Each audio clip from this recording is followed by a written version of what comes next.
전자레인지에 두면서 간편하고 건강한 선택이라고 생각해 보신 적 있으신가요? 그런데 이처럼 손쉽게 든 음식 중 일부가 모르는 사이에 우리 몸을 해치고 암, 소화 장애, 심지어 뇌 손상까지 유발할 수 있다면 어떨까요? 오늘 영상에서는 의사들과 영양 전문가들이 절대 다시 드지 말라고 경고하는 5가지 흔한 음식을 소개합니다. 평소엔 건강하다고 믿었던 음식들이지만 과학은 이들이 재가열될 때 우리 몸에 해로운 물질로 변할 수 있음을 보여줍니다. 영상 끝까지 함께 하시면 어떤 음식을 피해야 하는지 뿐 아니라 그 이유와 근거가 되는 의학적 사실까지 확인하실 수 있습니다. 매일의 식탁에서 더 현명한 선택을 통해 건강을 지킬 수 있도록 도와드리겠습니다. 그리고 본격적으로 시작하기 전에 당신에 대해 조금 더 알고 싶습니다. 지금 이 영상을 보고 계신 당신은 몇 살이신가요? 그리고 어느 지역에서 시청 중이신가요? 댓글로 남겨주세요. 당신의 이야기를 읽는 것은 저에게 큰 기쁨이 될 것입니다. 당신이 나누어 주시는 삶의 경험 하나하나가 우리의 이 공간을 더욱 따뜻하고 가까운 곳으로 만들어줄 거라고 믿습니다. 그럼 이제 함께 시작해 볼까요? 첫 번째는 바로 시금치입니다. 건강한 식단을 실천하시는 분들이라면 아마 냉장고 안에 시금치 한 줌쯤은 늘 준비해 두셨을 겁니다. 부드러운 잎사귀와 깊은 녹색, 그리고 비타민과 미네랄이 풍부하다는 이유로 시금치는 오랫동안 자연이 준 최고의 건강 식재료로 사랑받아 왔습니다. 서울이나 대구의 재래시장에서도 흔히 볼 수 있고 나물무침, 된장국 볶음 요리, 심지어 건강 주스에도 널리 활용되죠. 특히 비타민 A, C, K는 물론 철분과 항산화 성분이 풍부해서 나이가 들수록 더 챙겨 먹고 싶은 식재료 중 하나입니다. 그런데 이처럼 몸에 좋다고 알려진 시금치가 한 가지 작은 습관 때문에 오히려 건강에 해를 끼칠 수 있다는 사실 알고 계셨나요? 바로 조리 후 다시 드는 것입니다. 특히 냉장 보관 후 전자레인지로 데워 먹는 습관은 생각보다 더 깊은 위험을 품고 있습니다. 그 핵심에는 시금치에 자연적으로 포함된 질산염이라는 성분이 있습니다. 이 질산염은 생으로 먹을 때는 혈압을 낮추고 혈류를 개선하는 데에 긍정적인 역할을 합니다. 실제로 국내외 연구에서는 질산염이 운동 능력 향상에도 도움을 줄 수 있다고 밝히고 있습니다. 그러나 조리 후 일정 시간 보관했다가 다시 가열하면 이야기가 달라집니다. 특히 높은 온도로 빠르게 가열하거나 전자레인지를 사용할 경우 이 질산염은 화학적으로 변형되며 아질산염으로 바뀌고 더 나아가 니트로사민이라는 물질로까지 전환될 수 있습니다. 이 니트로사민이 문제입니다. 세계보건기구와 국립암연구소 등에서 발표한 다수의 보고에 따르면 니트로사민은 위암이나 대장암과 같은 소화기계 암의 발생 위험을 높이는 발암물질로 분류되어 있습니다. 더 무서운 건 이 변화가 눈에 보이지 않는다는 점입니다. 냄새도 없고 색깔도 거의 변하지 않아서 맛있게 데워 먹고 나서도 전혀 이상을 느끼지 못합니다. 하지만 우리 몸 안에서는 조용하고 느린 손상이 쌓여가고 있을 수 있습니다. 특히 노년기에는 세포 복구 능력과 해독 기능이 젊었을 때보다 저하되어 있어 이런 작은 독성도 쉽게 축적되고 영향을 줄 수 있습니다. 뇌와 신경계는 특히 민감하기 때문에 반복적으로 노출될 경우 인지 저하나 신경퇴행성 질환의 위험이 높아질 수 있다는 것이 최신 뇌과학 저널들의 경고입니다. 이 상황을 좀 더 쉽게 떠올려 볼까요? 서울에 사는 70대 김순자 어르신은 일요일마다 채소가 듬뿍 들어간 시금치 된장국을 한 솥 끓여두고 일주일 동안 조금씩 데워 드십니다. 월요일, 화요일까지는 아무 문제 없습니다. 하지만 수요일쯤이 되면 전자레인지로 한 번 더 든 시금치에는 이미 니트로사민이 형성됐을 가능성이 있습니다. 이렇게 매주, 매달 혹은 매년 같은 습관이 반복된다면 그 누적된 물질이 건강에 영향을 주지 않을 수 있을까요? 그렇다고 시금치를 피하라는 말은 아닙니다. 오히려 신선한 시금치는 여전히 가장 건강한 채소 중 하나입니다. 다만 우리가 해야 할 일은 똑똑한 조리 습관을 갖는 것입니다. 가능하다면 시금치는 생으로 먹거나 살짝 데친 상태에서 바로 섭취하는 것이 가장 좋습니다. 이미 조리된 시금치 요리는 다시 드지 않고 차갑게 먹는 것을 추천드립니다. 예를 들어 시금치 나물은 밥 반찬으로 차갑게 먹어도 훌륭하고 된장국도 전자레인지. 대신 낮은 불에서 천천히 드는 방법이 더 안전합니다. 또한 시금치 요리는 조리 후 가급적 빨리 식혀서 냉장 보관하고 2일 이내에 섭취하는 것이 좋습니다. 여러 번 다시 드는 것은 피하고 될 수 있으면 소량씩 나누어 보관하세요. 이렇게 사소해 보이는 선택 하나하나가 우리 몸을 조용히 지켜주는 힘이 됩니다. 건강은 거창한 것이 아니라 매일 부엌에서 우리가 어떤 행동을 반복하느냐에 따라 만들어집니다. 오늘부터라도 시금치를 신선하게 그리고 조심스럽게 다루는 습관을 들이신다면 그것만으로도 뇌와 장기 그리고 전신 건강에 분명한 도움이 될 수 있습니다. 우리의 식탁이 약이 될지 독이 될지는 바로 우리가 어떻게 조리하느냐에 달려 있습니다. 두 번째는 감자입니다. 감자는 우리 식탁에서 참 친숙한 식재료입니다. 찌고, 삶고, 굽고, 튀기고 다양한 방법으로 조리할 수 있고 가격도 저렴하며 포만감도 높아 세대불문하고 많은 사랑을 받아왔죠. 된장찌개에 으깬 감자를 넣거나 간장조림으로 졸여 먹는 감자 반찬은 단순하지만 어릴 적 기억까지 떠오르게 하는 음식입니다. 특히 연세 드신 분들께는 부드럽고 소화 잘 되려는 감자 요리가 흔한 선택일지도 모릅니다. 그런데 이렇게 정겹고 익숙한 감자가 한 가지 조리 습관 때문에 우리 건강에 조용한 부담을 줄 수 있다는 사실 알고 계셨나요? 바로 조리된 감자를 식힌 뒤 다시 데워 먹는 습관입니다. 특히 남은 감자를 랩이나 은박지에 싸서 냉장고에 보관했다가 며칠 뒤 전자레인지에 데워 드시는 경우 아무런 이상이 없다고 느끼실 수 있지만 그 속에 숨어있는 위험은 눈에 보이지 않습니다. 감자는 처음 익힐 때 녹말이 부드럽게 풀어지며 우리 몸에 쉽게 흡수되는 상태로 바뀝니다. 하지만 한 번 식은 감자는 시간이 지나며 저항성 전분이라는 성분으로 변화하게 되죠. 이 전분은 장 건강에 도움을 줄 수도 있지만 다시 강한 열로 빠르게 드게 되면 상황이 달라집니다. 특히 전자레인지나 높은 온도의 오븐처럼 불균일한 가열 방식을 사용할 경우 감자 속 환경이 세균 번식에 적합한 상태로 바뀔 수 있습니다. 대표적으로 클로스트리디움 보툴리눔이라는 세균이 있습니다. 이 세균은 산소가 적고 전분이 많은 환경에서 번식하는데 감자를 익히고 은박지로 감싼 채 천천히 식히면 딱 이 세균이 좋아하는 조건이 완성됩니다. 이렇게 보관된 감자를 다시 드면 세균이 남긴 신경 독소가 식탁에 오를 수 있습니다.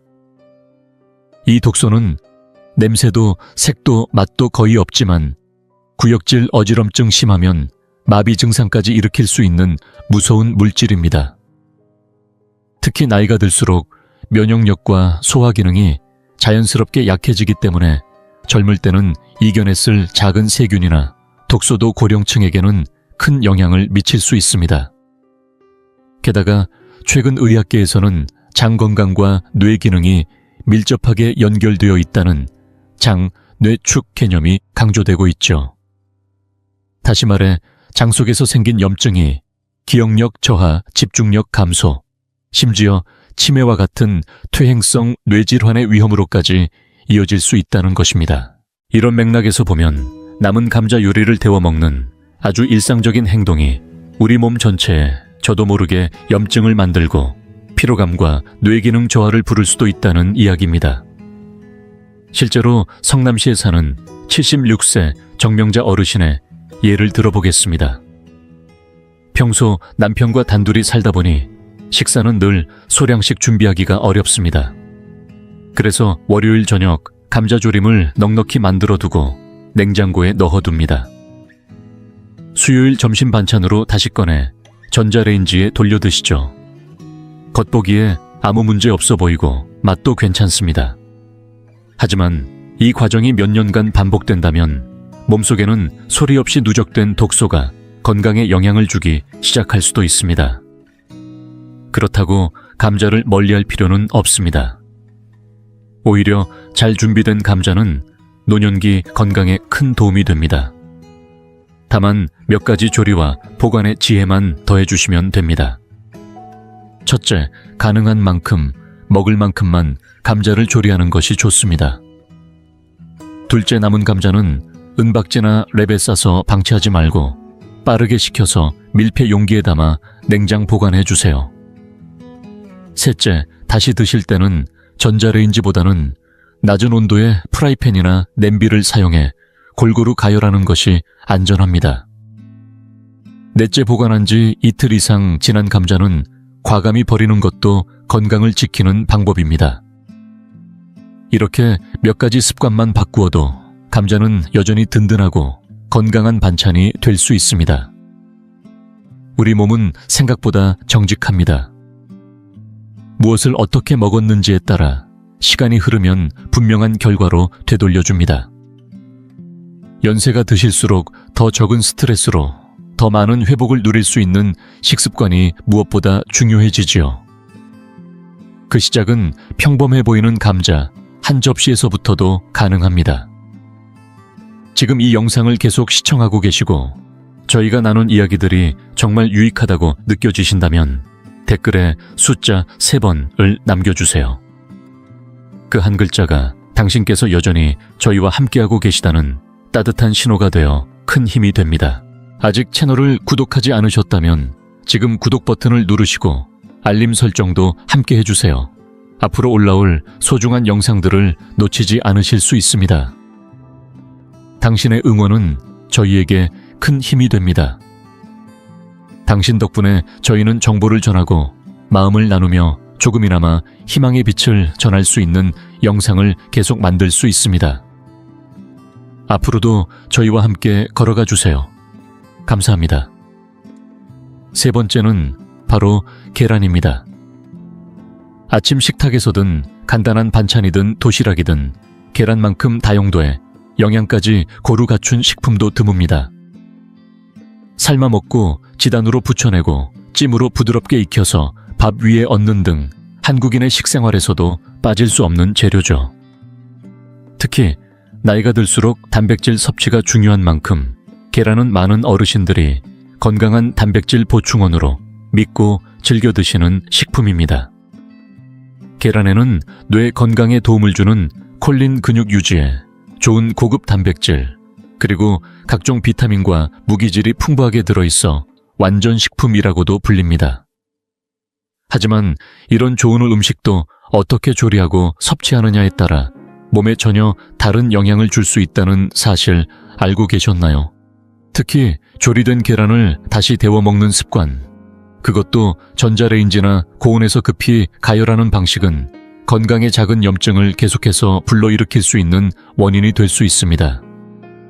처음 계란을 익힐 때는 단백질 구조가 자연스럽게 풀리고 재배열되며 우리 몸이 잘 흡수할 수 있는 상태로 변합니다. 이것은 요리의 기본이자 건강한 변화입니다. 그러나 한 번 익힌 계란을 다시 뜨겁게 드게 되면 단백질 구조가 한 번 더 손상되어 단단하고 소화가 어려운 형태로 변하기 쉽습니다. 이 과정에서 두 가지 문제점이 생깁니다. 첫째는 황화합물의 분해입니다. 계란에는 원래 유황 성분이 포함되어 있는데 다시 드면 이 성분이 변질되며 특유의 고무 같은 질감과 유황 냄새가 나기 시작합니다. 둘째는 훨씬 더 중요한 문제, 바로 콜레스테롤 산화입니다. 노른자 속 콜레스테롤이 고온에서 산화되면 산화콜레스테롤이라는 물질로 바뀌게 되는데 이 성분은 심혈관 질환의 위험을 높이고 전신의 만성염증을 유발할 수 있습니다. 실제로 해외 의학 학술지들에서는 이 산화된 콜레스테롤이 기억력 감퇴, 인지력 저하 치매와 같은 신경계 질환의 위험 요소가 될 수 있다고 경고하고 있습니다. 특히 고령자일수록 체내에서 지방을 처리하는 능력이 떨어지고 혈관이 딱딱해지며 뇌가 염증에 더 민감해지기 때문에 그 영향은 젊은 세대보다 훨씬 더 클 수밖에 없습니다. 예를 들어보겠습니다. 경기도 용인에 사는 74세 박순옥 어르신은 매주 일요일마다 삶은 계란을 한 판 가득 삶아둡니다. 남편과 함께 일주일 동안 간식처럼 드시려고 준비해 두신 거죠. 수요일쯤 되면 냉장고에서 꺼낸 계란을 전자레인지에 돌려 따뜻하게 드시는데 겉보기엔 아무 이상 없어 보입니다. 하지만 그 계란은 이미 두세 번 온도 변화와 산소 노출을 거치며 단백질과 콜레스테롤 구조가 변했을 가능성이 큽니다.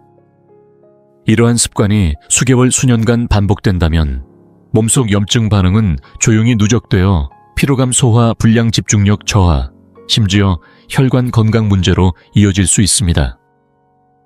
이런 변화는 갑작스럽게 오는 것이 아니라 매일 아침에 작은 습관에서 천천히 시작되는 것입니다.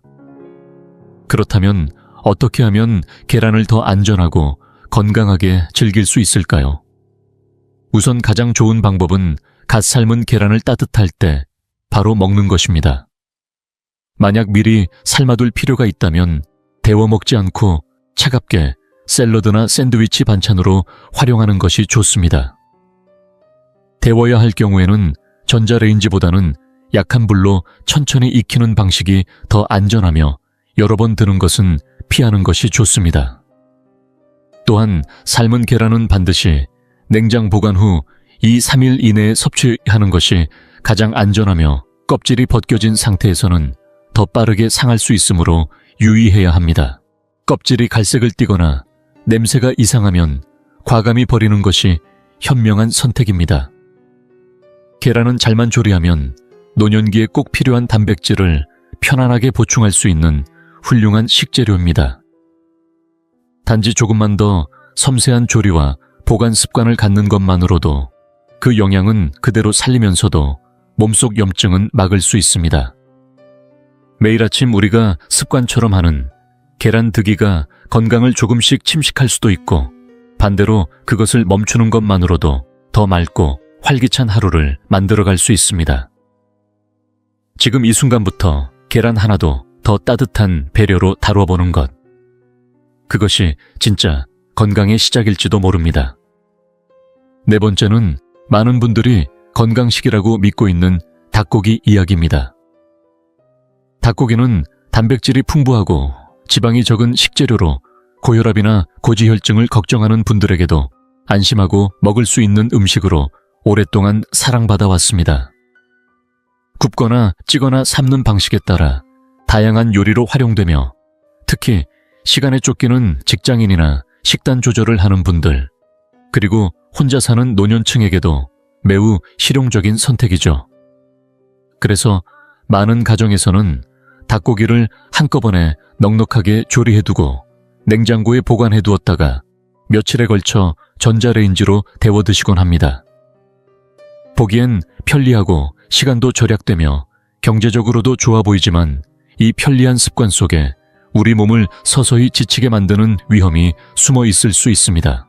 처음 닭고기를 조리할 때 열을 통해 단백질 구조가 자연스럽게 변하면서 우리 몸이 소화하기 쉬운 형태로 바뀝니다. 이것은 건강에 좋은 변화입니다. 그러나 문제는 그 익힌 닭고기를 다시 강한 열로 빠르게 들 경우에 발생합니다. 특히 전자레인지처럼 고열이 한쪽으로 쏠리는 방식으로 재가열할 때 단백질 구조는 다시 한번 비정상적으로 변형되며 단단하고 딱딱한 상태로 굳어집니다. 이렇게 된 단백질은 체내에서 분해가 어렵고 오히려 소화기관에 부담을 주는 성분으로 작용할 수 있습니다. 젊은 사람들의 경우 소화 효소가 충분하고 위산 분비도 활발하기 때문에 이 정도 변화는 큰 문제가 되지 않을 수도 있습니다. 그러나 나이가 들면서 위의 산도는 낮아지고 소화 효소 분비도 줄어들며 장의 연동 운동도 둔해지기 때문에 이런 미세한 조리 습관 하나가 배에 가스가 차거나 소화 불량, 무기력감 등으로 이어질 수 있습니다. 그리고 이건 단순한 소화 문제로 끝나지 않습니다.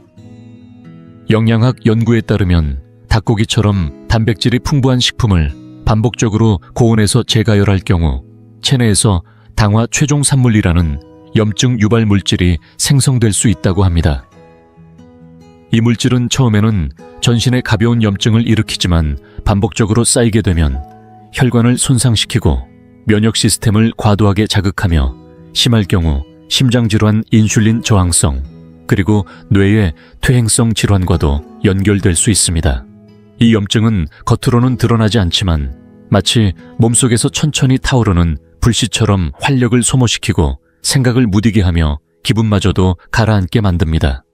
실제로 60대 이상 중년 이후에 많은 분들이 경험하는 기억력 저하, 관절통, 만성 피로감 등이 바로 이 만성 염증과 무관하지 않다고 보는 연구도 늘고 있습니다. 이해를 돕기 위해 상황을 하나 그려보겠습니다. 인천에 사는 73세 김정자 어르신은 일요일 저녁 닭가슴살을 오븐에 구워 반찬통에 나눠 담아 냉장고에 보관해둡니다. 화요일 점심 밥을 차리며 전자레인지에 닭고기를 데워 드십니다. 살짝 질긴 식감, 예전보다 덜한 맛, 그래도 이 정도면 괜찮지 라며 넘기십니다. 그런데 사실 이 조리된 닭고기 속 단백질은 두 번째 고온 처리를 받으면서 화학적으로 손상되어 몸에 더는 유익하지 않은 성분으로 바뀌었을 수 있습니다. 이처럼 매주 반복되는 습관은 조용한 염증을 불러오고 점점 더 체력 회복이 더뎌지고 면역력과 사고력이 흐려지는 결과로 이어질 수 있습니다. 그렇다고 닭고기를 포기하라는 뜻은 아닙니다. 닭고기는 여전히 건강에 좋은 단백질 공급원이며 요리와 보관 방법만 잘 신경 쓴다면 얼마든지 건강하게 즐길 수 있습니다.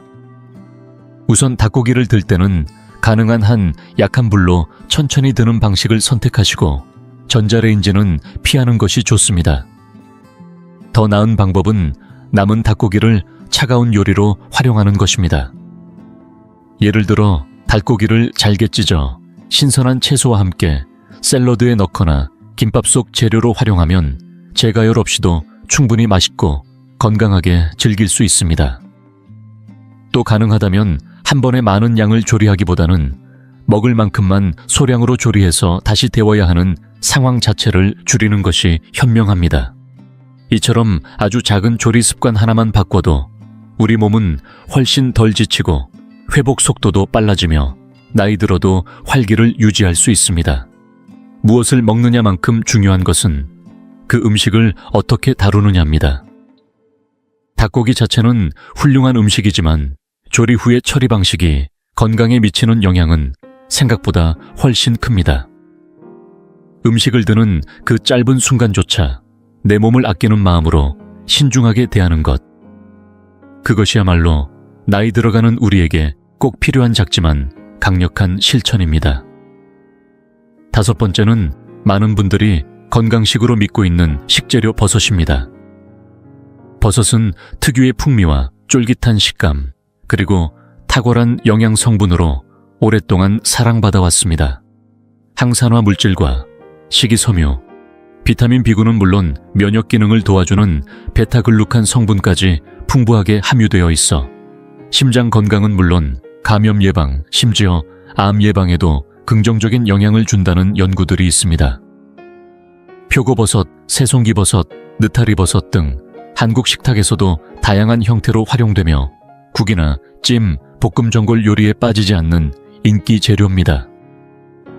하지만 이렇게 훌륭한 식재료도 조리 후 보관과 재가열 방식에 따라 영양소가 파괴되거나 오히려 우리 몸에 부담을 줄 수 있는 형태로 바뀔 수 있다는 사실은 많은 분들이 잘 알지 못합니다. 버섯은 일반 채소들과는 다른 독특한 구조를 가지고 있습니다. 복잡한 단백질과 섬세한 효소, 그리고 산화에 민감한 지방 성분이 함께 어우러진 구조인데 처음 조리될 때는 이 성분들이 안정적으로 분해되며 풍미와 영양을 잘 끌어냅니다. 그러나 제가열, 특히 전자레인지나 강한 불과 같은 고온에서 다시 가열할 경우 이들 성분이 불안정하게 변형되며 영양 손실은 물론 소화에 방해가 되는 성분으로 바뀌게 됩니다. 이렇게 변한 버섯은 먹었을 때 속이 더부룩하거나 장이 느리게 움직이며 묵직한 불쾌감을 유발할 수 있고, 이러한 변화는 나이가 들어 효소 분비와 장 운동이 둔해진 노년층에게 더 큰 영향을 미칠 수 있습니다. 이 30대에는 이런 변화가 별로 문제되지 않을 수 있지만 50대 이후에는 같은 음식이 전혀 다르게 작용합니다. 특히 재가열된 버섯이 문제되는 또 다른 이유는 산화 스트레스입니다. 조리 후 플라스틱 용기에 습기가 찬 채로 방치하거나 여러 번 드는 과정을 거치면 버섯 속 단백질과 지방은 산화되기 쉽고, 이때 발생한 산화 부산물은 세포 손상을 유발하거나 전신 염증을 촉진하는 독성 물질로 작용할 수 있습니다. 산화 스트레스는 노화와 만성 질환을 가속화시키는 중요한 요인으로 특히 심혈관 질환 인지기능 저하, 뇌 건강 저하와 직접적으로 연관되어 있다고 알려져 있습니다. 몸속 항산화 방어력은 나이가 들수록 떨어지기 때문에 산화된 음식 성분은 그만큼 더 큰 부담으로 작용하게 됩니다. 부산에 사는 71세 이영순 어르신은 평소 버섯 요리를 좋아해 자주 리조또나 버섯 된장국을 끓여 드시곤 합니다. 며칠에 걸쳐 나눠 드시기 위해 남은 요리를 냉장 보관했다가 전자레인지에 데워 다시 식탁에 올리시죠. 그런데 어느 날부터인가 버섯이 예전처럼 탱글한 느낌이 없고 질기거나 축축해졌으며 약간 냄새도 묘하게 변한 것 같다는 생각이 들기 시작합니다. 이런 변화는 단순한 식감이나 맛의 문제로 끝나지 않습니다. 그 안에서 이미 단백질과 지방이 화학적으로 분해되고 산화된 상태일 수 있으며 몸속으로 들어가면 소화에 부담을 줄 뿐 아니라 장내 염증이나 면역 저하, 피로감, 두통, 기억력 저하 같은 다양한 증상으로도 이어질 수 있습니다. 갓 조리된 버섯은 풍부하고 탄력 있는 식감을 자랑하지만 재가열된 버섯은 흐물거리거나 물컹하고 때로는 미묘하게 신맛이 돌기도 합니다. 이런 변화는 단지 입맛을 해치는 정도가 아니라 영양가의 손실과 더불어 노화된 위장과 면역계에 무거운 부담을 주는 신호일 수 있습니다. 특히 이미 복부 팽만가스 변비 등으로 불편을 겪고 계신 분들에게는 재가열된 버섯이 증상을 더 악화시킬 가능성이 높습니다. 이런 위험을 줄이기 위해 우리가 할 수 있는 일은 의외로 단순합니다. 첫째, 버섯 요리는 한 끼 분량만 조리하여 바로 먹는 습관을 가지는 것이 가장 이상적입니다. 부득이하게 남은 경우에는 유리 밀폐 용기에 담아 습기가 차지 않도록 냉장 보관하고 다시 들 때는 전자레인지보다는 약한 불로 천천히 가열하는 방식을 택하는 것이 좋습니다. 하지만 가장 좋은 방법은 차가운 요리로 재활용하는 것입니다. 남은 버섯을 잘게 썰어 상추나 깨집 오이 등 신선한 채소와 함께 샐러드로 즐기거나 통밀빵 위에 올려 간단한 오픈 샌드위치로 먹으면 재가열 없이도 맛과 영양을 살릴 수 있습니다. 이처럼 사소해 보이는 선택이 결국은 몸을 보호하는 시작이 될 수 있습니다. 버섯 하나를 어떻게 다루느냐는 질문은 결국 우리가 내 몸을 얼마나 배려하고 있는지를 묻는 일이기도 합니다. 식감이 달라졌다고 느껴졌을 때 그 속에 어떤 변화가 있었는지를 한 번쯤 생각해 보는 것. 그 작은 인식이 노화와 건강 사이의 경계선에서 우리를 지켜주는 힘이 됩니다. 나이가 들수록 음식은 단순히 배를 채우는 것이 아니라 삶의 활력과 회복력을 유지하는 도구가 되어야 합니다. 조금 더 신중한 조리, 조금 더 따뜻한 배려, 그리고 단 한 번 덜 드는 습관이 우리의 몸과 마음에 훨씬 깊은 평안을 안겨줄 수 있습니다. 이 영상을 함께 해주셔서 감사합니다. 우리가 평소 자주 하던 음식 재가열이 건강에 어떤 영향을 줄 수 있는지, 오늘 함께 살펴본 내용이 생각보다 놀라우셨을지도 모르겠습니다. 시금치를 다시 들 때 생기는 위험성 감자에 숨어있는 세균 감염의 가능성 달걀이나 닭고기를 무심코 데웠을 때 쌓이는 작은 변화들이 결국 건강에 어떤 결과로 이어지는지, 오늘 들으신 내용 중 어떤 부분이 가장 인상 깊으셨나요? 아래 댓글로 여러분이 새롭게 알게 된 점과 앞으로 일상 속에서 어떻게 실천해 볼 계획인지 나눠주세요. 여러분의 생각이 저희에게 큰 힘이 됩니다. 이 영상이 유익하고 흥미로우셨다면 주저하지 마시고 좋아요를 눌러주시고 채널 100세 인생 이야기를 구독해주세요. 또한 이 영상이 필요할 것 같은 분들에게 공유해주시면 큰 힘이 됩니다. 여러분의 응원 덕분에 100세 인생 이야기는 앞으로도 의미 있는 콘텐츠를 통해 노후의 삶에 실질적인 정보와 가치를 전해드릴 수 있습니다. 함께해 주셔서 진심으로 감사합니다. 다음 영상에서 다시 뵐 수 있기를 기대하겠습니다. 당신이 침실에서 부엌으로 향하는 사이 뇌내는 아무런 자각 없이 조용한 뇌졸중 전조 증상을 겪었을지도 모릅니다. 이런 일이 매일 아침 10명 중 8명의 어르신에게 일어나고 있습니다. 오늘 밤 저는 내일부터 뇌를 어떻게 지킬 수 있을지 그 방법을 정확히 알려드릴 예정입니다. 저는 뇌신경 전문의이자 뇌졸중 치료를 오랫동안 해온 신경과 의사 김도현입니다. 지금부터 말씀드릴 내용은 아마 여러분을 놀라게 할 것입니다. 많은 분들이 아무렇지 않게 여기는 아침 습관들이 사실은 뇌 건강을 무너뜨리는 원인이 되고 있습니다. 이를테면 양치를 하고 커피를 내리는 그 짧은 시간 동안에도 혈압은 급격히 오르고 혈관은 딱딱해지며 뇌는 필요한 산소를 제대로 공급받지 못해 힘들어하고 있습니다. 지금부터 알려드릴 정보는 수백 명의 환자분들이 아침 시간을 뇌졸중 고위험 구간에서 건강한 뇌보호 루틴으로 바꾸는데 실질적인 도움을 준 내용입니다. 만약 당신이 60을 넘겼고 앞으로도 스스로 걷고 기억하며 내 삶을 내 뜻대로 살고 싶다면 지금 바로 인스파이어드 리빙 채널을 구독해주세요. 오늘은 60세 이상 어르신들의 뇌졸중 위험을 조용히 높이고 있는 7가지 아침 습관에 대해 알아보겠습니다. 그리고 뇌졸중 위험을 절반 가까이 줄일 수 있는 안전한 아침 루틴도 함께 알려드릴 겁니다. 하지만 그 전에 제 생각을 완전히 바꾸어 놓은 응급실의 한 사건부터 말씀드려야겠습니다. 3주 전 화요일 아침 8시 30분 김영자 씨가 응급실로 들어왔습니다. 올해 67인 그녀는 은퇴한 교사로 일주일에 3번 요가를 하고 약도 빠짐없이 챙겨 드시는 분이었습니다.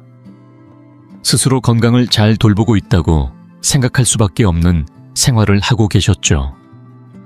그런데 그날 아침 식사를 준비하다가 주방에서 쓰러졌고 남편이 발견했을 때는 말이 잘 나오지 않고 오른팔에 힘이 전혀 들어가지 않았다고 합니다. 구급차가 도착했을 땐 대부분의 증상이 사라졌지만 저는 바로 눈치챘습니다. 이것은 우리가 흔히 말하는 일과성 허혈 발작, 즉 미니 뇌졸중이었습니다. 그리고 정말 무서운 건 그 다음이었습니다. 제가 김 씨에게 아침 일과를 자세히 여쭤봤을 때 그녀는 매일 아무렇지 않게 반복해온 7가지 습관을 말해 주었습니다. 그건 수많은 어르신들이 매일 하고 있는 일들이었고 누구도 위험하다고 생각하지 않는 행동들이었습니다. 그 7가지만 바꾼 이후 김영자 씨는 석 달 동안 단 한 번도 신경학적 증상을 보이지 않았습니다. 그런데 그 습관들을 알려드리기 전에 왜 아침 기상 직후 1시간이 뇌에 가장 위험한 시간대인지를 먼저 이해하셔야 합니다. 대부분 사람들은 뇌졸중이 오후 3시쯤 갑자기 발생한다고 생각합니다. 하지만 2023년 미국 심장학회의 연구에 따르면 뇌졸중 발생은 오전 6시에서 10시 사이에 집중되고 그 중에서도 기상 후 첫 2시간 안에 가장 많이 일어납니다. 뇌는 수면에서 깨어나는 전환기에 가장 취약해집니다. 밤 동안 혈압은 자연스럽게 낮아지고 심장은 천천히 뛰며 혈액은 약간 더 진해집니다. 잠에서 깨어나면 몸은 순환과 혈압 산소 공급을 순식간에 조절해 의식 상태를 유지하려 합니다. 이미 혈관 탄력이 떨어진 노년층에게는 이 변화가 뇌혈류를 감당하기엔 너무 급격할 수 있습니다. 지금부터 알려드릴 7가지 아침 습관은 단순히 기분에 영향을 주는 것이 아니라 이 중요한 아침 전환기에 뇌혈류 자체를 변화시킵니다. 그리고 60을 넘긴 분들에게는 이 사소해 보이는 습관들이 평범한 아침을 뇌졸중 직전 상태로 바꿔놓을 수 있습니다. 그렇다면 김영자 씨는 매일 아침 어떤 행동이 뇌에 이런 위험을 주고 있었던 걸까요? 지금 수많은 방안에서 반복되고 있는 첫 번째 습관부터 시작해 보겠습니다. 한번 아침에 눈을 뜨자마자 벌떡 일어나는 습관. 많은 분들이 자랑스럽게 여기는 부지런함의 상징일지 모르지만 사실 그것이 뇌에 가장 위험한 신호라는 걸 아시는지요? 서울 은평구에 사는 68세의 정명숙 어르신도 그랬습니다. 알람이 울리면 주저없이 자리에서 일어나 하루를 시작하는 성격이셨죠. 시간을 낭비하지 않는다는 자부심도 강하셨고요. 하지만 그 속도가 뇌에게는 너무 갑작스러운 충격이었습니다. 수면 중엔 혈압이 자연스럽게 낮아지고 심장 박동은 느려지며 혈류는 일정하게 유지됩니다. 그런데 자는 내내 누워있던 몸이 갑자기 일어서게 되면 특히 7, 8시간 이상 잠을 잔 뒤에는 혈압이 20ml 이상 떨어지는 경우가 흔합니다. 이를 기립성 저혈압이라 부르는데 그 순간 뇌는 충분한 산소를 받지 못하고 고통을 호소합니다. 어지럼증 시야가 흐려지거나 갑자기 무릎에 힘이 풀리는 경험 혹시 있으셨나요? 그건 단순히 불편한 증상이 아니라 뇌가 지금 위험하다고 보내는 경고 신호입니다. 이럴 때 가장 효과적인 방법이 바로 제가 제안하는 90초 기상 규칙입니다. 아침에 눈을 뜨면 곧장 일어나는 것이 아니라 10초 동안 깊게 호흡을 해주세요. 그 다음 20초는 발목과 손목을 가볍게 움직여서 혈액순환을 시작합니다. 이어서 20초 동안 천천히 몸을 일으켜 앉고 그 상태로 40초간 발을 바닥에 딛고 앉은 자세를 유지하며 몸이 중력에 적응할 시간을 줍니다. 그 후에야 일어서면 됩니다. 고작 90초. 그러나 이 짧은 시간이 당신의 뇌를 지켜주는 황금 시간이 될 수 있습니다. 정명숙 어르신은 이 습관 하나만 바꿨을 뿐인데 수개월 동안 겪었던 아침의 어지럼증이 완전히 사라졌다고 하셨습니다. 원래 그런 줄 알았던 노화 증상이 알고 보니 뇌의 외침이었던 것이죠. 혹시 여러분도 아침에 일어날 때마다 어지럽거나 순간적으로 시야가 흐려진 적이 있다면 댓글에 숫자 1을 남겨주세요. 당신만 그런 게 아닙니다. 그리고 그것은 결코 기분 탓이 아닙니다. 2번 다음은 많은 분들이 무심코 반복하는 또 하나의 습관입니다. 물도 마시기 전에 커피부터 마시는 것. 정명숙 어르신 역시 아침엔 늘 커피 한 잔으로 하루를 여셨습니다. 눈부터 뜨면 커피가 먼저죠. 그렇게 말씀하셨죠. 그런데 여기엔 잘 알려지지 않은 문제가 있습니다. 밤새 잠을 자는 동안 우리 몸은 평균 1% 정도 수분이 손실됩니다.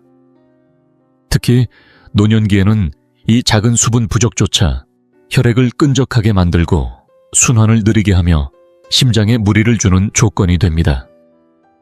게다가 커피에 들어있는 카페인은 혈관을 수축시키는 작용이 있어서 탈수 상태의 아침에 바로 섭취하면 혈액 흐름이 더 악화됩니다. 실제로 제가 진료한 71세의 김동주 어르신은 매일 아침 첫 잔의 커피를 마신 뒤 심장이 뛰고 손이 떨리는 증상으로 내원하셨습니다. 검사를 해보니 수분 부족으로 혈액 점도가 높아져 심장이 무리하게 펌프질을 하고 있었던 것이었습니다. 해결 방법은 아주 간단하지만 효과는 놀랍습니다. 커피를 마시기 전에 먼저 미지근한 물 1:2 40ml, 즉 종이컵 1컵 분량을 천천히 마셔주세요. 가능하다면 여기에 레몬즙 1 4티스푼이나 천일염 한 꼬집을 더해주시면 체내 흡수가 훨씬 빨라집니다. 김동주 어르신은 이 습관 하나로 아침에 심장 두근거림이 단 일주일 만에 사라졌다고 말씀하셨습니다. 아침은 하루 중 가장 중요한 시점이며 뇌가 깨어나고 몸이 준비되는 민감한 시간이기도 합니다. 수분을 먼저 공급하지 않은 채 카페인으로 자극을 주는 건 마치 시동도 걸리지 않은 채 급가속을 하는 것과 다르지 않습니다. 오늘부터 커피는 두 번째 물을 먼저, 그것이 여러분의 뇌와 심장을 위한 첫 번째 보호막입니다. 3번 많은 분들이 건강을 위해 챙겨 드시는 아침 식사, 과연 진짜로 우리 몸에 도움이 되고 있을까요? 정윤자 어르신은 경기도 분당구에 사시는 73세의 은퇴 교사입니다. 매일 아침 즉석 오트밀에 통곡물 식빵 한 조각, 그리고 간간히 단백질이 강화된 식빵을 챙겨 드셨습니다. 스스로도 나는 그래도 건강한 아침을 먹는다 고 생각하셨죠. 그런데 문제는 따로 있었습니다. 바로 숨어있는 나트륨입니다. 이런 건강해 보이는 가공식품들엔 소금이 생각보다 많이 숨어 있습니다. 즉석 오트밀 한 팩에는 약 300mg 통곡물 머핀이나 델리용 칠면조 슬라이스에는 300에서 400mg 단백질 빵 한 조각에는 200에서 300mg의 나트륨이 들어있는 경우가 흔합니다. 이런 음식들을 아침 한 끼에 두세 가지 조합해 먹는 순간 어느새 나트륨 600mg 이상을 섭취하게 되는 셈이죠. 문제는 이 나트륨이 뇌혈관에 미치는 영향입니다. 혈관을 뻣뻣하게 만들고 특히 미세혈관을 빠르게 압박하게 됩니다. 실제로 정윤자 어르신은 아침 식사 후 30분만 지나면 혈압이 140에 90까지 오르곤 했습니다. 하지만 제가 추천해 드린 대로 가양 오트밀을 무가당 롤드 오트로 바꾸고 여기에 블루베리와 바나나를 곁들이는 식으로 바꾼 뒤 아침 혈압이 20포인트나 떨어졌습니다. 변화는 일주일도 걸리지 않았습니다. 아침 9시 전까지 나트륨은 300mg 이하로 제한해보세요. 식단 비율은 채소와 과일 2, 3, 복합 탄수화물과 단백질 1, 3을 기준으로 맞추면 좋습니다. 중요한 건 보기 좋은 아침이 아니라 혈관이 진짜로 반응하는 아침이라는 점입니다. 4번, 그리고 이제 또 하나 많은 분들이 무심코 하는 위험한 아침 습관을 짚어보겠습니다. 속이 빈 채로 블랙커피부터 마시는 것. 정윤자 어르신은 매일 아침 공복 상태에서 블랙커피를 2잔 마시며 하루를 시작하셨습니다. 아침엔 커피 없인 머리가 안 돌아가요 라는 말 익숙하시죠? 하지만 이 커피가 어르신의 혈관과 심장을 괴롭히고 있다는 건 상상도 못하셨을 겁니다. 공복에 마시는 블랙커피는 30-60%의 아드레날린 분비를 촉진시켜 혈관을 수축시키고 맥박을 빠르게 만듭니다. 이동현 어르신 69세 남성은 심장이 두근거리고 가슴이 답답하다는 이유로 3번이나 응급실을 찾았습니다.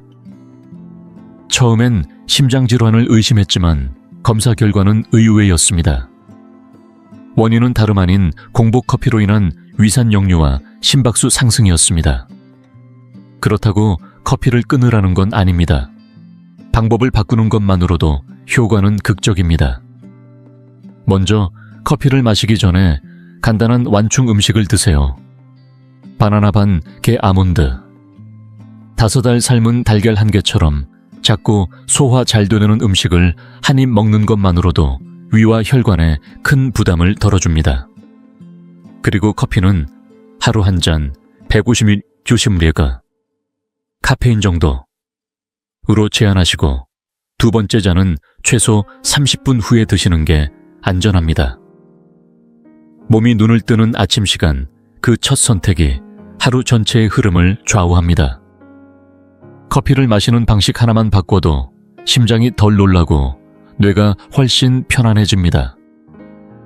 다섯 번째 아침 습관은 제가 가장 두려워하는 주제이기도 합니다. 겉으로 보기엔 사소해 보이지만 사실은 뇌가 보내는 절박한 구조 신호일 수 있습니다. 경기도 군포시에 사는 70대 김영자 어르신은 어느 날 저에게 이렇게 말씀하셨습니다. 요즘 아침마다 말을 하려고 해도 입이 잘 안 따라오고 단어가 생각이 안 나요. 그냥 잠이 덜 깬 거겠죠. 하지만 제가 보기엔 전혀 단순한 몽롱함이 아니었습니다. 이건 명백한 일과성 허혈 발작, 즉 미니 뇌졸중의 전형적인 초기 신호였습니다. 이러한 증상은 보통 기상 후 1시간 이내에 자주 발생하고 10분 안에 저절로 사라지는 경우가 많아 대수롭지 않게 넘기기 쉽습니다. 하지만 이건 뇌가 실제로 손상을 입기 전에 미리 보내는 리허설 같은 경고입니다. 말이 꼬이거나 한쪽 손에 힘이 잘 들어가지 않거나 얼굴 한쪽이 살짝 내려앉는 느낌이 드는 경우 이 중 단 하나라도 경험했다면 절대로 그냥 넘기시면 안 됩니다. 혹시 기억하시나요? 페이스트라는 검진법. F는 얼굴 안면 마비, A는 팔 양팔 올리기 어려움, S는 말하기 이상한 발음, T는 시간, 즉시 병원 연락. 이 네 가지 중 하나라도 해당되면 즉시 병원에 연락해야 하며 증상이 사라졌더라도 반드시 시간 증상 내용 지속 시간을 기록해두고 담당 의사에게 공유해야 합니다. 김영자 어르신도 처음엔 그냥 나이 들어서 그런가 보다 하셨지만 그걸 놓쳤더라면 진짜 뇌졸중으로 이어졌을 수도 있습니다. 아침의 사소한 이상, 징후 결코 가볍게 보아선 안 됩니다. 침묵 속에서 몸이 보내는 경고는 늘 짧고 아주 조용하게 찾아오니까요.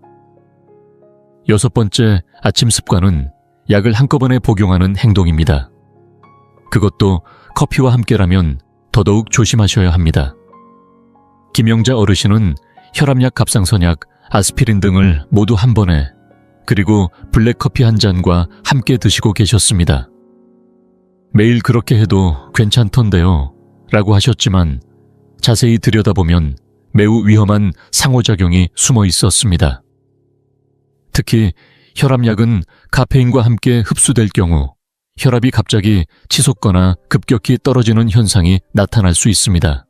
실제로 대전 서구에 사는 75세 박명자 어르신은 아침에 약을 커피와 함께 복용한 뒤 1시간 이내에 혈압이 100에 60 이하로 떨어져 어지럼증과 심한 무기력증을 겪었습니다. 특히 녹차나 홍차도 베타 차단제 계열의 약과 함께 섭취하면 혈압 저하를 심화시킬 수 있어 주의가 필요합니다. 약은 약대로 효과를 내야 하고 커피는 커피대로 즐길 수 있어야 하죠. 그 해답은 간단합니다. 약을 종류별로 시간 간격을 두고 복용하고 커피는 약을 다 복용한 뒤 최소 30분 이상 지난 후에 마시는 것이 좋습니다. 약통을 칸별로 나눠서 보관하고 알람 기능이 있는 약통을 활용하면 복용 시간 관리도 더 쉬워집니다. 약은 몸을 지키기 위해 먹는 것이지 무심한 습관 때문에 몸을 더 위험하게 만들기 위한 것이 아닙니다. 일곱 번째 아침 습관은 화장실 신호를 무시한 채 핸드폰부터 확인하는 습관입니다. 김영자 어르신도 눈을 뜨자마자 바로 뉴스를 보고 문자 확인부터 하셨고 화장실이 급해도 몇 분은 더 누워 계셨다고 하셨습니다. 그냥 5분만 있다 일어나는 건데 그게 문제인가요? 라고 하셨지만 사실 그 짧은 시간이 심장에 큰 부하를 주는 시간입니다.